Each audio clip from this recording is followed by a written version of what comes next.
ইরানের আকাশে যখন ড্রোনের ভন ভন শব্দ, তখন যুদ্ধের হিসাব কষা হচ্ছে ক্যালকুলেটরে। একদিনে মাত্র $20,000 একমুখে অ্যাটাক ড্রোন, অন্যদিকে $4 মিলিয়ন আকাশ প্রতিরক্ষা ক্ষেপণাস্ত্র। মধ্যপ্রাচ্যের সাম্প্রতিক সংঘাতে এই অসম সমীকরণই এখন সবচেয়ে বড় প্রশ্ন তুলছে, কে আগে অস্ত্র ফুরিয়ে ফেলবে। ইরানের তৈরি শাহিদ 136 ড্রোন একের পর এক ছুটে যাচ্ছে উপসাগরীয় অঞ্চলের দিকে। ছোট, তুলনামূলকভাবে সহজ প্রযুক্তির এই ড্রোনগুলো যুক্তরাষ্ট্রের ঘাঁটি, তেল অবকাঠামো এবং বেসামরিক স্থাপনাকে লক্ষ্য করে হামলা চালাচ্ছে। পাল্টা প্রতিরোধে মাঠে নেমেছে যুক্তরাষ্ট্রের প্যাট্রিয়ট মিসাইল সিস্টেম। লকহিড মার্টিনের তৈরি PAC-3 ইন্টারসেপ্টর ছুড়ে অধিকাংশ হামলা ঠেকাচ্ছে যুক্তরাষ্ট্র। সংযুক্ত আরব আমিরাতের দাবি, এর সাফল্যের হার 90%-এরও বেশি। কিন্তু সমস্যা অন্য জায়গায়। একটি প্যাট্রিয়ট ক্ষেপণাস্ত্রের দাম প্রায় $4 মিলিয়ন, যেখানে একটি শাহেদ ড্রোনের খরচ আনুমানিক $20,000। অর্থাৎ প্রতিটি প্রতিরোধেই ব্যয়ের ফারাক আকাশ ছোঁয়া। সামরিক বিশ্লেষকদের ভাষায় এটি এক ধরনের অ্যাট্রিশন ওয়ার, যেখানে বিজয় নির্ভর করতে পারে কার ভান্ডার আগে শূন্য হয় তার ওপর। ব্লুমবার্গ ইকোনমিক্সের প্রতিরক্ষা বিশ্লেষকেরা বলছেন, ইরানের কাছে গত বছরের সংঘাতের পরও প্রায় 2,000 ব্যালিস্টিক ক্ষেপণাস্ত্র মজুদ ছিল।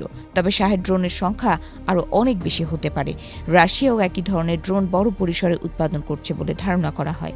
চলতি সংঘাত শুরুর পর থেকে তেহরান ইতোমধ্যে 1,000-এর বেশি প্রজেক্টাইল ছুড়েছে, যার বড় অংশই ড্রোন। অন্যদিকে যুক্তরাষ্ট্র ও তার মিত্ররা দ্রুত হারে ইন্টারসেপ্টর ব্যবহার করছে। 2025 সালে প্রায় 600টি PAC-3 ক্ষেপণাস্ত্র উৎপাদিত হয়েছে বলে জানা গেছে, কিন্তু গত কয়েক দিনে 1000-এর বেশি প্রতিরোধ ক্ষেপণাস্ত্র নিক্ষেপ করা হয়ে থাকতে পারে বলে ধারণা। ফলে উপসাগরীয় অঞ্চলে মজুদ দ্রুত কমে আসছে। সৌদি আরব ও সংযুক্ত আরব আমিরাতের হাতে রয়েছে আরও উন্নত থার্ড প্রতিরক্ষা ব্যবস্থা। এটিও লকহিড মার্টিনের তৈরি, তবে প্রতিটি থার্ড ইন্টারসেপ্টরের দামও প্রায় $12 মিলিয়ন। তাই সস্তা ড্রোন ঠেকাতে এ ধরনের ব্যয়বহুল অস্ত্র ব্যবহার দীর্ঘমেয়াদে টেকসই নয়। ইসরায়েলি বাহিনী জানিয়েছে, তারা প্রায় 150টি ক্ষেপণাস্ত্র লঞ্চের ধ্বংস করেছে, যাতে ইরানের হামলার সক্ষমতা কমে আসে। পাশাপাশি রাফায়েল অ্যাডভান্স ডিফেন্স সিস্টেমসের তৈরি আয়রন লেজার প্রতিরক্ষা ব্যবস্থাও আলোচনায় এসেছে। এই লেজার প্রযুক্তি ড্রোন প্রতিরোধে অনেক সস্তা সমাধান দিতে পারে, তবে এখনও এটি পূর্ণ মাত্রায় ব্যবহৃত হয়নি। বিশ্লেষকদের মতে, ইরানের কৌশল স্পষ্ট, অল্প খরচে ব্যাপক চাপ সৃষ্টি করা। বারবার ড্রোন হামলার মাধ্যমে তারা চায় প্রতিরক্ষা মজুদ দ্রুত ফুরিয়ে যাক এবং রাজনৈতিক চাপ তৈরি হোক।